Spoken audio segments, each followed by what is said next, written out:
اور انہوں نے کہا چونکہ نبی الاسلام نے اسپیسیفکلی فرما دیا ہے تو جو عام دلیل ہوتی ہے وہ خاص دلیل عام دلیل کو ختم کر دیتی ہے، عام دلیل کبھی خاص دلیل کو ختم نہیں کرتی۔ اور یہ اہل حدیثوں کو بات پتہ ہے، جب ہم انہیں کہتے ہیں نا وَإِذَا قُرِئَ الْقُرْآنُ فَاسْتَمِعُوا لَهُ، تو وہ کہتے ہیں یہ تو جنرل ہے، ہم اس کو ختم کرتے ہیں لا صلاۃ لمن لم یقرأ بفاتحۃ الکتاب سے، وہ کہتے ہیں وہ خاص ہے کہ جو فاتحہ نہیں پڑھتا اس کی نماز نہیں ہوتی، لہٰذا یہ جو جنرل آیت ہے اس میں یہ ایک تخصیص آ جائے گی کہ فاتحہ آپ پڑھ سکتے ہیں امام کے پیچھے بھی، ایک علیحدہ سے ایک ٹاپک ہے۔ یہاں پہ وہ بھول جاتے ہیں کہ جب اسپیسیفکلی آ گیا کہ عمار کا قاتل اور مال لوٹنے والا جہنم میں ہے، المستدرک الحاکم میں حدیث ہے، مسند امام احمد میں، تو وہ عام والی بشارت اس سے گئی، لیکن یہ ہمیشہ کے لیے جہنم میں نہیں، الٹیمیٹلی ہر مسلمان کو جس نے ایک دفعہ بھی کلمہ پڑھا ہے وہ جنت میں جانے میں انشاءاللہ کامیاب ہے۔ باقی یہ آخرت کے معاملے ہیں، میں نے آپ کو ایک ٹیکنیکل بحثیں کی ہیں، اللہم اجرنا من النار، آمین ثم آمین۔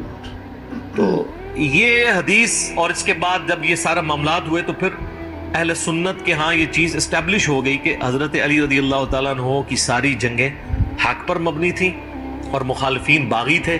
البتہ اس میں اختلاف ہے کہ مخالفین کی جو بغاوت ہے وہ اجتہادی خطا کے طور پہ شمار کی جائے گی یا ہٹ درمی کے اوپر، اس میں اختلاف ہے۔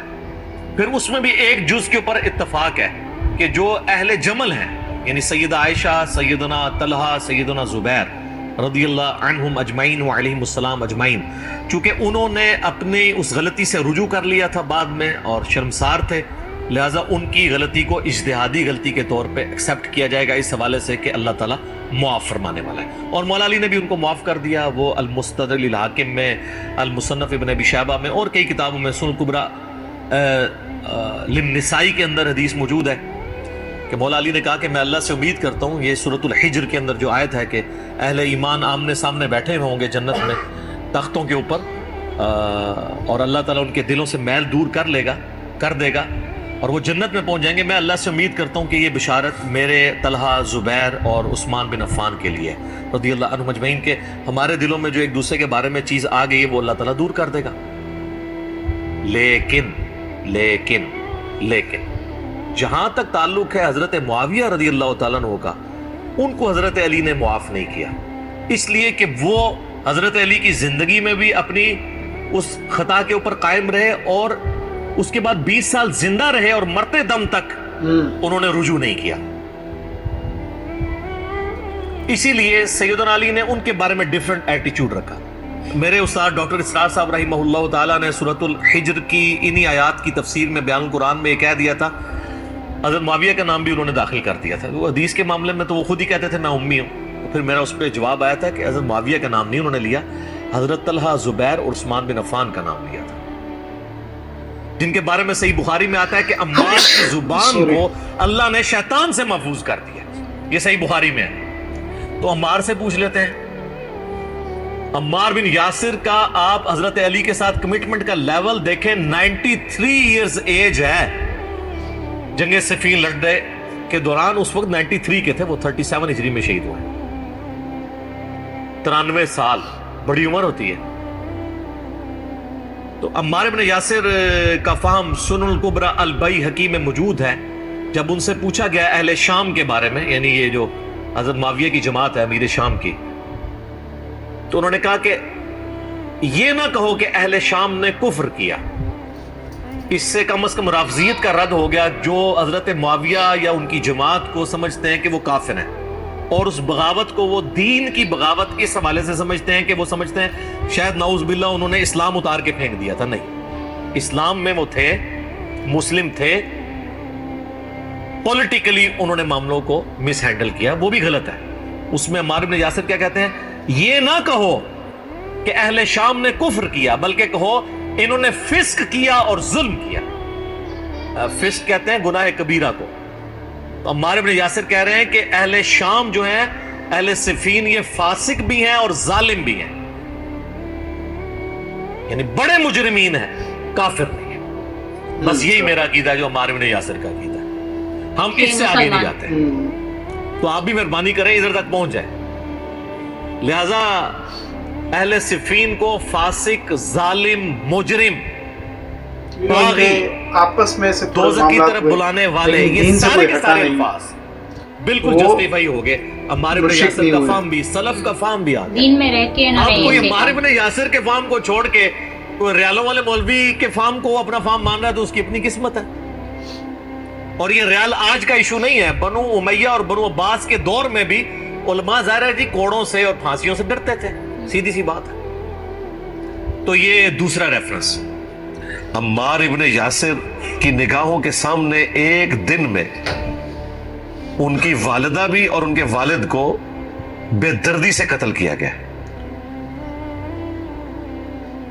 اور ابو جہل کہ اسی طریقے سے ٹکڑے کیے جاتے حضرت عمار ابن یاسر کے سامنے، تب بھی ان کا غصہ ٹھنڈا ہو سکتا تھا. تو دنیا میں تو نہیں ہوا. وہ الگ بات کہ وہ غزوہ بدر میں مارا گیا، لیکن عمار ابن یاسر کو تو بدلہ نہیں ملا اس دنیا میں، لیکن آخرت میں ملے گا. ضرور. آپ اس منظر کو سوچ سکتے ہیں کہ عمار ابن یاسر کو باندھا ہوا ہے اور ان کی والدہ سمیہ کو سامنے دو ٹانگوں سے مختلف اونٹوں کے ساتھ باندھا گیا اور مخالف سمت میں بھگائے گئے اور جسم کے دو ٹکڑے کر والد کو قتل کر دیا گیا. ایک دن میں ماں باپ چھین لیے. اور اتنا اسٹرانگ قبائلی سسٹم میں بانڈ ہوتا تھا. اور بچہ بھی اکلوتا. اسلام کے پہلے شہداء ہیں حضرت عمار کے والدین حضرت یاسر اور سیدہ سمیہ رضی اللہ عنہما وعلیہم السلام. لیکن آخرت میں بدلہ ملے گا.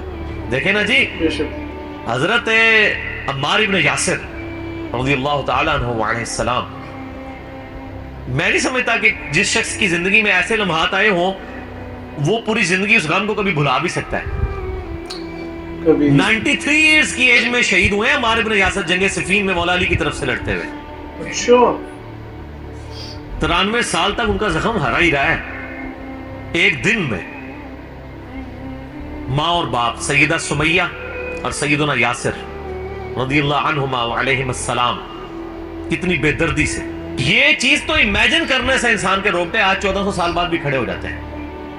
اہمی تو نبی علیہ السلام نے نہیں فرمایا تھا کہ عمار سر کے بالوں سے لے کے پاؤں کے ناخنوں تک ایمان سے پر ہے. کون اتنی قربانی دے سکتا ہے سر؟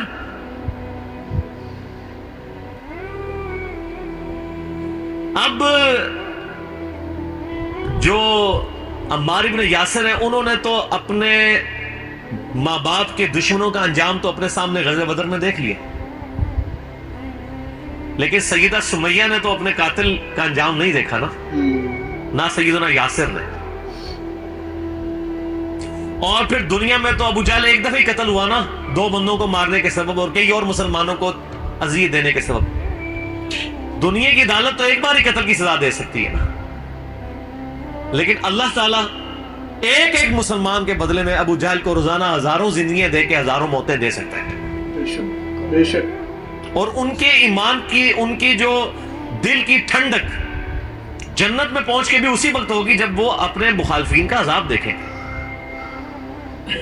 ہم آج یعنی بیٹھ کے سوچتے ہیں کہ یا اللہ ہمیں جنت میں جانے کی جتنی خوشی ہے شاید اتنی یا شاید اس سے بھی زیادہ خوشی نبی علیہ السلام کے دشمنوں کو عذاب ملنے پہ ہوگی.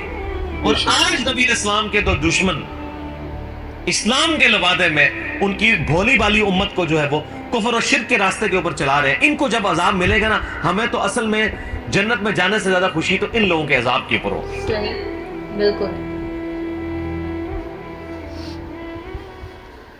تو گائز یہ تھی ویڈیو نے کافی ایموشنل کر دیا میں، کیونکہ ایک ایسے صحابی رسول کا ایک قصہ تھا جو کہ کافی مطلب قریب بھی تھے نبی صلی اللہ علیہ وسلم کے، اور جن کے اوپر کافی ظلم کیا گیا.